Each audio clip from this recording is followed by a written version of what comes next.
صفحہ نمبر 251 آیت نمبر 91۔ اعوذ باللہ من الشیطان الرجیم، بسم اللہ الرحمن الرحیم۔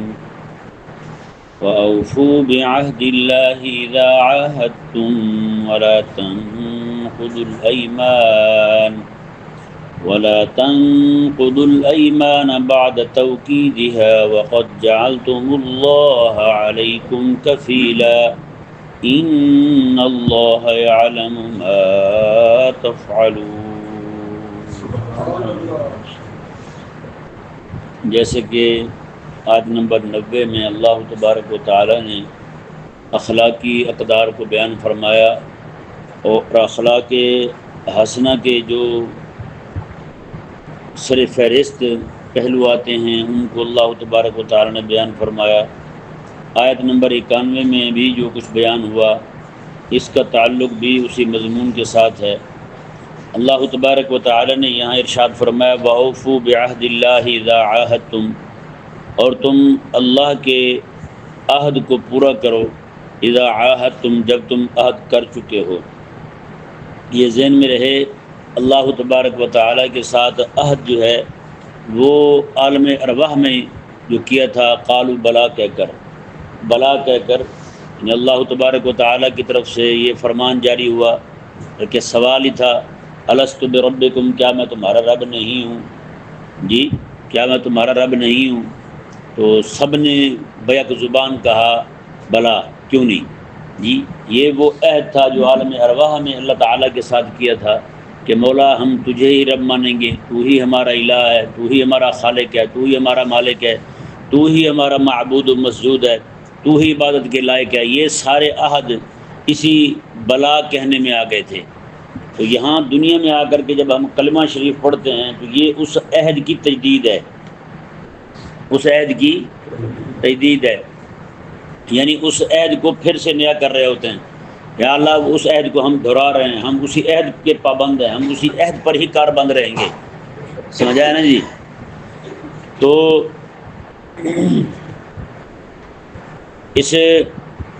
اس کا مطلب عہد کا اللہ تعالیٰ کے ساتھ کیے ہوئے عہد کا مطلب یہ ہے کہ یا اللہ لا الہ الا اللہ جب پڑھ لیا نا تو اس کا مطلب یہ ہے کہ یا اللہ اب تیرے علاوہ میں کسی کو حاکم نہیں مانوں گا، حکومت میں تیری ہی مانوں گا، تیری حکومت مانوں گا، جسے تو حاکم بنائے گا اسے ہی میں حاکم مانوں گا۔ اللہ تعالیٰ نے داؤد علیہ السلام کو خلیفہ بنایا، مان لیا اہل ایمان نے ان کو۔ سلیمان علیہ السلام کو بنایا، حضرت میرے آقا صلی اللہ علیہ وآلہ وسلم نے خلافت قائم فرمائی، حکومت قائم فرمائی، حضور تو رب کے خلیفہ تھے۔ آگے پھر حضرت ابوبکر، حضرت عمر، حضرت عثمان، یہ سارے لوگ جو ہیں انہوں نے کریم آقا صلی اللہ علیہ وآلہ وسلم کی یعنی کہ ان کی جو خلافت تھی وہ میرے آقا صلی اللہ علیہ وآلہ وسلم کے طرز پر تھی۔ تو آقا علیہ السلام کی خلافت رب تبارک و تعالیٰ کی خلافت ہے۔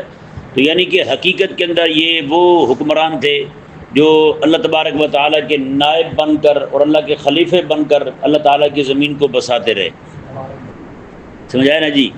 تو لا الہ الا اللہ کا مطلب صرف یہی نہیں ہے جس طرح آج ہم لوگوں نے سمجھ لیا ابھی لا الہ الا اللہ پڑھیں گے تو کوئی شاید نہ پاک ہو، پاک کرتے ہوئے کلمہ پڑھ لیا ہیں، یہ نہیں ہے۔ یا پھر جناب پڑھتے ہوئے میت کو لے کے جا رہے ہوں تب کلمہ شہادت پڑھ رہے ہوتے ہیں، وہ بھی صرف نعرہ لگا رہے ہوتے ہیں، پڑھتے کوئی بھی نہیں۔ اکا دکا بندہ پڑھ لے تو پڑھ لے، حالانکہ وہ بھی یاد دہانی کے لیے ہوتا ہے۔ کلمہ شریف جو پڑھا جاتا ہے، نعرہ لگایا جاتا ہے کلمہ شہادت کا، تو کلمہ شہادت جو ہے یہ ایک عہد ہے اللہ تعالیٰ کے ساتھ۔ وہ عہد کیا ہے کہ یا اللہ میں تیرے علاوہ کسی کو حاکم نہیں مانوں گا، حاکم میں اسے مانوں گا جو تیرے فرمان کے مطابق تیرے بندوں کو چلائے گا۔ اب آپ دنیا میں دیکھ سکتے ہیں کون ہے یہاں اس دنیا میں جو اللہ تبارک و تعالیٰ کے احکامات کے تحت حکومت کر رہا ہو؟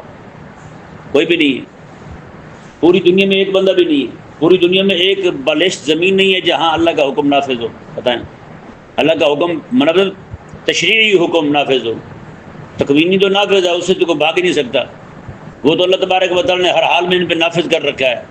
تشریعی حکم کی بات کر رہا ہوں، پوری دنیا میں کوئی بالشت دکھا دیں اللہ اکبر کبیرہ، تو مطلب یہ ہے کہ لا الہ الا اللہ، مولا تیرے علاوہ کسی کو حاکم میں نہیں مانوں گا اور تیرے علاوہ کسی کو معبود بھی نہیں مانوں گا۔ جی معبود یعنی عبادت کی لائق ذات صرف تیری ہے۔ اب بتائیں اسی لا الہ الا اللہ کا جو عہد ہے، اس عہد پر ہم کتنا پورا اتریں؟ حکومت کی بات آئی تو ہم نے کفر کی حکومت کو بھی قبول کر لیا۔ دنیا کا سب سے بڑا، کبھی کوئی بدماش کھڑا ہو تو ہم اس کے پیچھے کھڑے ہو جاتے ہیں، کبھی کوئی بدماش کھڑا ہو جائے تو ہم اس کے پیچھے کھڑے ہو جاتے ہیں۔ اور اسی طرح عبادت کا معاملہ ہے، عبادت بھی خالص اللہ کے لیے نہیں رہی۔ ہم اپنی نمازوں کا حال دیکھ لیں، ہم نمازیں پڑھتے ہیں تو کس طور پہ نمازیں پڑھتے ہیں؟ نماز میں ہی ہمیں فکر معاش جو ہے وہ ستا رہی ہوتی ہے۔ کھڑے ہم نماز میں ہوتے ہیں، ہمارا دھڑ جسم جو ہے، سر دھڑ ہمارا وہ مسجد میں ہوتا ہے، لیکن ہمارا ذہن وہ اپنے کاموں کی طرف ہوتا ہے، لین دین کی طرف ہوتا ہے، باہمی لڑائیوں جھگڑوں کی طرف ہوتا ہے۔ ہاں جی، وہ ساری باتیں بھولی ہوئی ساری نماز میں یاد آ رہی ہوتی ہیں، حالانکہ باقی کاموں میں مصروف ہوں تو ہمیں نماز یاد نہیں آتی، رب یاد نہیں آتا، لیکن جب نماز میں کھڑے ہوتے ہیں وہ تھوڑی دیر کے لیے مسجد میں آتے ہیں، وہ بھی ہمیں اپنے سارے معاملات یاد آ رہے ہوتے ہیں۔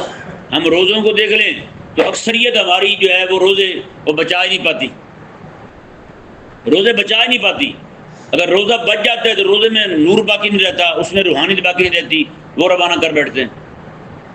وہ کون کون سے معاملات ہیں؟ وہ اتنے سارے ہیں کہ وہ سیکھیں گے تو پتہ چلے گا بھی کون کون سی شے ہے ایسی جو ہمارے روزے سے روحانیت کو ختم کر دیتی ہے۔ یعنی روزے کو اس کے لیے تزکیہ نفس کا سبب بننے سے روکنے والی شے ہے، وہ ہم نے سیکھی نہیں، وہ کسی سے پوچھی نہیں۔ کوئی جیسے بھاگ بھاگ کے لوگ پوچھ رہے ہوتے ہیں نا، جی عید کا طریقہ کیا ہے، یہ بتا دیں بھائی، جنازے کا طریقہ کیا ہے یہ بتا دیں۔ جنازے کا بھی طریقہ نہیں پوچھتے، نیت پوچھتے ہیں۔ عید کا طریقہ پوچھتے ہیں اور جنازے کی نیت پوچھتے ہیں۔ باجی نیت کرا دینی کافی ہے۔ اب بتائیں بھی، نیت تو صرف اتنی کافی جب تم چل پڑے گھر سے بھی جنازہ پڑھنے جا رہا ہوں، آگے تو تم پہ فرض تھا، وہ آگے کیا کرنا ہے، واجبات کیا تھے، سنتیں کیا تھی، وہ لازم تھا نا سیکھنا، لیکن اس کی طرف ہم نہیں آتے۔ تو اسی طرح ایک ایک عبادت جو اللہ تبارک و تعالیٰ نے ہمارا ذمہ لگائی ہے، ہم خود غور کریں کہ آیا کہ ہماری عبادت بن رہی ہے۔ ہم جیسے دنیا داروں کے سامنے ایک ملازم جو ہے اپنے دفتر میں اپنے باس کے سامنے کھڑا ہوتا ہے جی، کیا اتنا اہتمام بھی ہم نے رب کی بارگاہ میں کھڑے ہونے کا کیا ہے؟ کبھی بھی نہیں کیا ہوگا، ایک دن بھی نہیں کیا ہوگا۔ جتنا روب طاری ہمارے عوام پر ایک پولیس والے کے سامنے جب وہ بلا لے اس کو، ویسے نہیں گزرتے آتے جاتے، جب وہ بلا لے اس کو تب پڑتا ہے ان پر، کیا اس کا 10واں حصہ بھی ہمارے لوگوں کے دلوں پر اللہ تبارک و تعالیٰ کی بارگاہ کی ہیبت بڑی ہے؟ حضرت امام زین العابدین رضی اللہ تعالیٰ عنہ نماز کا وقت ہوتا، آپ کے چہرے کا رنگ پیلا ہو جاتا، لوگ پوچھتے کہ حضرت کیا ہوا؟ تو میں تمہیں نہیں پتا کہ کس نے بلایا مجھے؟ بتائیں کس نے بلا لیا مجھے؟ تمہیں پتہ نہیں ہے؟ تو بھائی اس طرح کر کے یہ عہد ہے اللہ تعالیٰ کے ساتھ، مولا معبود تجھے ہی مانیں گے، اور اسی طرح کر کے عطا فرمانے والا، تہذیب فرمانے والا بھی ہم اللہ کو مانیں گے۔ لا الہ الا اللہ میں یہ بھی ہے کہ مولا تہذیب دینے والا بھی تجھے ہی مانیں گے، جو تو تہذیب عطا فرمائے گا، جو تو اخلاق عطا فرمائے گا ہم اسے ہی مانیں گے، جو تو اخلاق دے گا ہم اسے حسنہ مانیں گے، اس کے علاوہ جو ہوں گے ہم ان کو اخلاق بد کہیں گے جو ان کے متضاد ہوں گے۔ جیسے مثال کے طور پر تمام آسمانی کتابیں اس بات پر گواہ ہیں، اور یہ انسانی معاشرہ بھی یہ کہتا ہے، تقاضا کرتا ہے اس بات کا کہ جھوٹ جو ہے وہ انتہائی نامناسب بات ہے، جھوٹ بولنا انتہائی نامناسب بات ہے۔ پورے قرآن میں جتنی بھی آسمانی کتابیں آئی ہیں تقریباً تمام کتابوں میں اس کی مذمت بیان کی گئی ہے اور سچ کے اوصاف بیان کیے گئے ہیں۔ سچ جو ہے، صدق جو ہے، اس کے اوصاف بیان کیے گئے ہیں۔ آپ ذرا بتائیں، یہ بھی تو ایک اللہ تبارک و تعالیٰ کی طرف سے آیا ہوا ایک خلق ہے نا، اللہ تعالیٰ کی دی ہوئی تہذیب ہے، امانت ہوگی، دیانت ہوگی، باقی ساری چیزیں۔ تو یہ آج ہم حکومت جو ہے وہ کسی اور کی تسلیم کر رہے ہیں، اور تہذیب جو ہے وہ اللہ تبارک و تعالیٰ کی دی ہوئی اس کے حبیب کریم علیہ السلام کے واسطے سے۔ دیکھیں نا، اللہ تعالیٰ نے قرآن کریم میں ارشاد فرمایا تہذیب بنتی کیسے ہے جی، تہذیب تسنن کیسے بنتی ہے؟ اللہ تعالیٰ نے ارشاد فرمایا لقد کان لکم فی رسول اللہ اسوۃ حسنہ، میں کہ تمہارے لیے اہل ایمان تمہارے لیے میرے حبیب کریم علیہ السلام کی جو زندگی ہے اسوہ حسنہ بہترین نمونہ ہے۔ میں کہ تم میرے حبیب کریم علیہ السلام کی سنتوں کو اپناؤ، ان کے اخلاق کو اپناؤ، ان کے اعتبار کو اپناؤ، ان کا اٹھنا بیٹھنا دیکھو، ان کا چلنا آنا جانا دیکھو تم، جی ان کے آقا علیہ السلام کی جو ازواج مطہرات کے ساتھ حضور کے تعلقات ہیں ان کو دیکھو تم، آقا علیہ السلام بحیثیت باپ کیسے ہیں وہ دیکھو تم، وہ سیدہ کائنات رضی اللہ تعالیٰ عنہ کے دروازے سے پوچھ لو کہ حضور بحیثیت والد کیسے ہیں، حضور بحیثیت شوہر کیسے ہیں، وہ آپ جناب آقا علیہ السلام کے ازواج مطہرات کی ان کی زبانی جو کچھ بیان ہوا ہے اسے دیکھ لو تم، اور میرے آقا صلی اللہ علیہ وآلہ وسلم بحیثیت امام کیسے ہیں، میرے حبیب علیہ السلام کے پیچھے نماز پڑھنے والوں سے پوچھ لو تم، میرے حبیب کریم علیہ السلام حاکم کیسے ہیں، یہ میرے حبیب کریم علیہ السلام کی رعایت سے پوچھ لو تم، میرے آقا علیہ السلام بحیثیت استاد کیسے ہیں، میرے حبیب کریم علیہ السلام سے پڑھنے والے ابو ہریرہ رضی اللہ تعالیٰ عنہ سے پوچھ لو تم، میرے حبیب کریم علیہ السلام بحیثیت گھر کے مالک ہونے کے کیسے ہیں، تو یہ تم حضرت انس رضی اللہ تعالیٰ عنہ سے پوچھ لو جو 10 سال کی عمر میں حضور کی خدمت میں حاضر ہوئے تھے اور آخری دم تک حضور کی نوکری کرتے رہے۔ بتائیں یہ چیزیں جو ہیں اگر یہ پوچھنی ہی ہیں تو بھائی اخلاق تو حضور سے ملیں گے نا، اخلاق حسنہ، ہر وہ شے جس کا تعلق حضور کے ساتھ ہو گیا وہ حسنہ ہوتی گئی، یہ ذہن میں رہے، ہر وہ شے جس کا تعلق حضور کے ساتھ ہو گیا، میرے یہاں تک کہ حضور کے نالین کے ساتھ بھی ہو گیا وہ بھی حسنہ ہو گئی ہے، ہاں وہ بھی حسنہ ہو گئی ہے۔ تو پھر اخلاق یہاں سے ملے گے، تو آج ہمارے لوگ جو ہیں وہ بھاگ بھاگ کے انگریزوں کے اخلاق کیوں بنا رہے ہیں؟ بتائیں لباس کیسے پہننا ہے یہ حضور طریقہ فرمائیں گے، جسم کو کیسے ڈھانپنا ہے، ایسا لباس ہو جو ساتر ہو، یہ حضور ارشاد فرمائیں گے۔ آج آپ دیکھ لیں سچی بات ہے مردوں کے کپڑے پھر بھی کچھ نہ کچھ جسم کو ڈھانپنے والے ہیں، خواتین کے کپڑوں کو کیا ہوا ہے بتائیں؟ مرد کا گلا یہاں تک بند ہے اور عورتوں کا بتائیں، مرد جو ہے وہ کپڑے پہنتے ہیں ایسے جن میں جناب سوراخ ہوتے اتنے بڑے، بتائیں پہنتے ہیں؟ عورتیں جو پہن رہی ہیں یہی میرے آقا کے سامنے حمایت قیامت کے قریب عورتیں جو ہیں وہ لباس پہننے کے باوجود بھی ننگی ہوں گی، لباس پہنے گی اور ہوں گی ننگی۔ حضور نے فرمایا کہ ایسی عورتیں جو ہیں وہ جنت جانا تو دور کی بات ہے جنت کی خوشبو بھی نہیں آئے گی، حالانکہ جنت کی خوشبو حضور فرماتے ہیں 500 سال کی مسافت سے آ رہی ہوگی، حضور فرماتے ہیں لیکن انہیں نہیں آئے گی۔ کپڑے پہن بھی لیں گی، یہاں سے جناب ان کے کپڑے ایسے جیسے جالی ہو، آٹا چھاننے والی، آٹا چھاننے والی جالی۔ بتائیں میں بازار میں گیا کپڑے خریدنے کے لیے، میں نے کہا یار کوئی کپڑا ایسا دکھاؤ کہ مسلمان خاتون پہن سکے، حقیقی معنوں میں مسلمان خاتون پہن سکے۔ وہ تھا کوئی کسی مطلب فکر سے تعلق رکھتا تھا، ایک دم اکھڑ پڑا، یہ کہنے لگا یہ کہ کافروں والی عورتوں والے ہیں۔ میں نے کہا ٹھہرو، میں نے کہا 2-3 کپڑے دکھاؤ، اس نے نکالے، میں نے دوپٹے نکال کے دکھایا، میں نے کہا یار اس دوپٹے میں نماز ہو جائے گی؟ اس نے کہا نہیں ہوگی۔ میں نے کہا بتاؤ مسلمان عورت نماز کے بغیر رہ سکتی ہے؟ پھر یہ دوپٹہ کن عورتوں کا ہے بتاؤ، کون پہنتی ہیں؟ یہ نہیں سمجھ آ رہا، دوپٹہ پہنا ہوا ہو، بال جھلک رہے ہوں، نماز نہیں ہوتی بھائی، بال نظر آ رہے ہوں، نماز نہیں ہوتی۔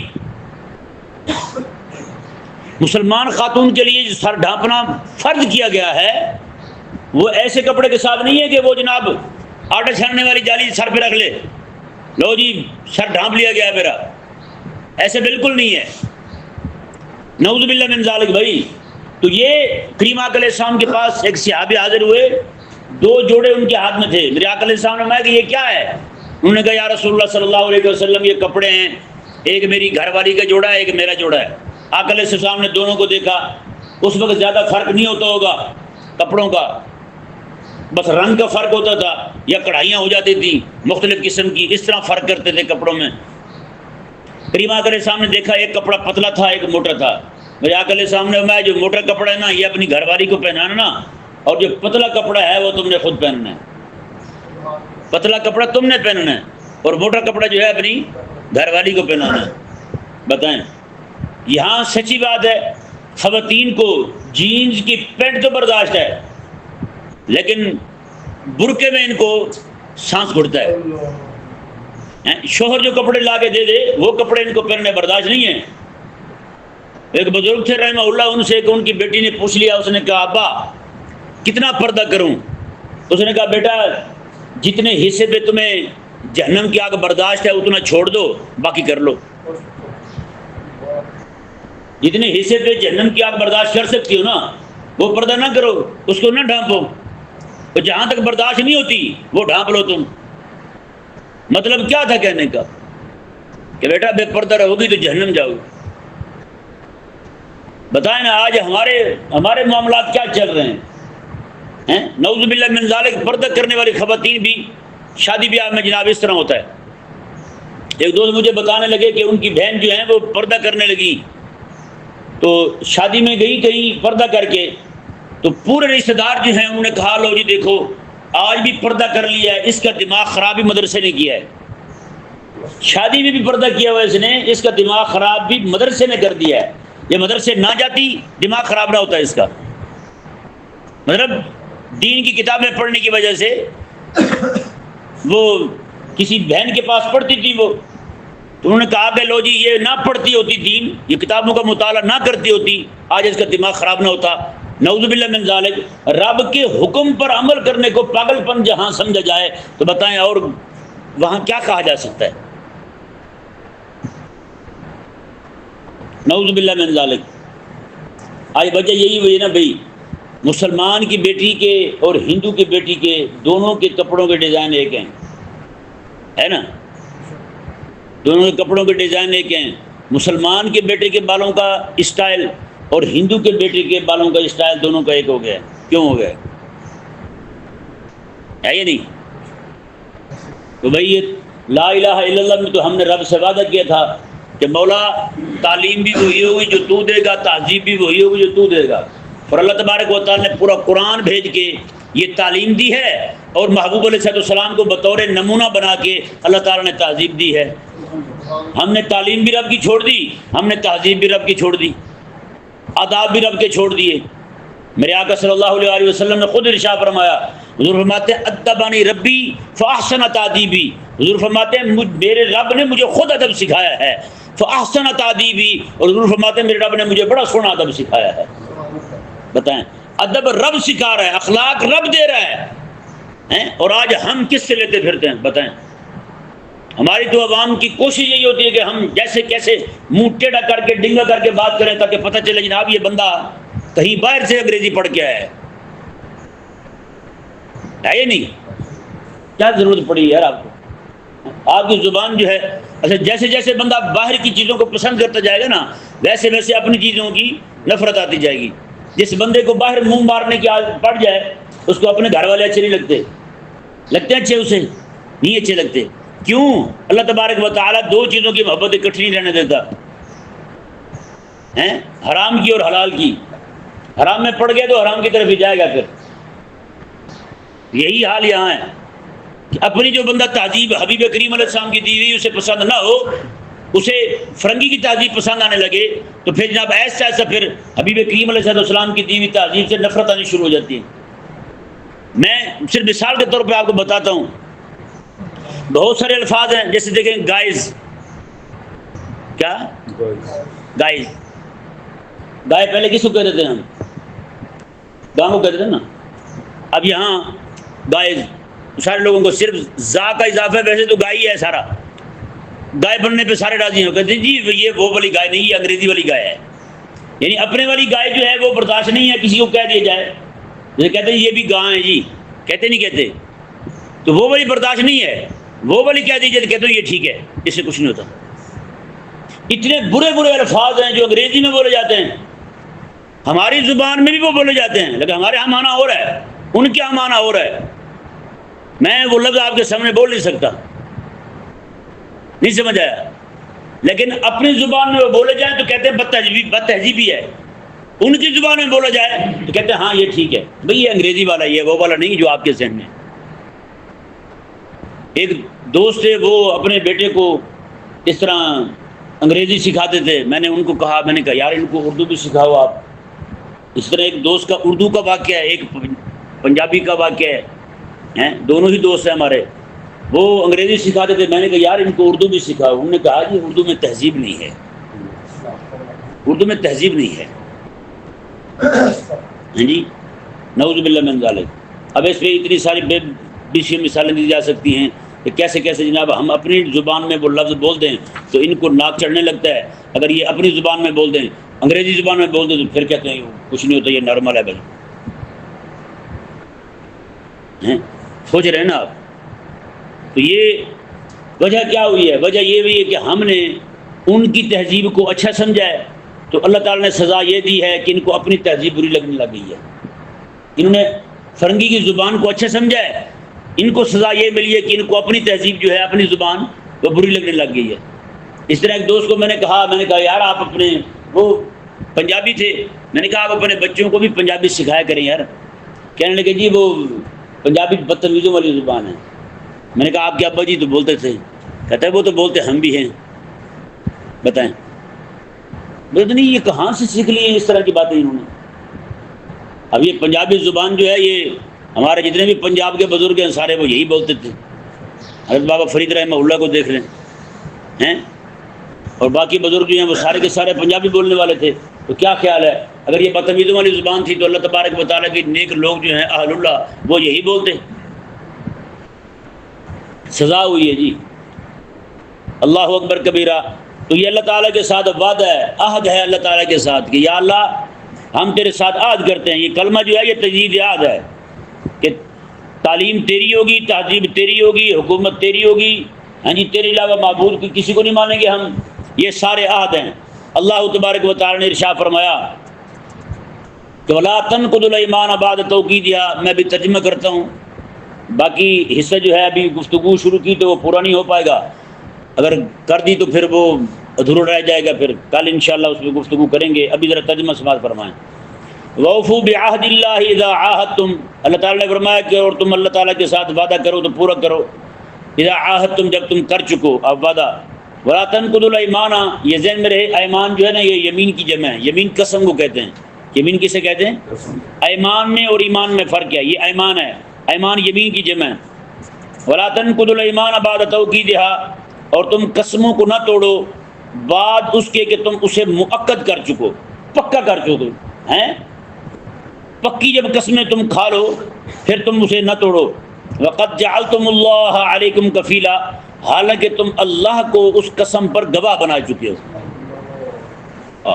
ان اللہ یعلم ما تفعلون، بے شک اللہ تبارک و تعالی وہ سب کچھ جاننے والا ہے جو کچھ تم کرتے رہتے ہو۔ اللہ تبارک و تعالی سمجھنے کی توفیق دے۔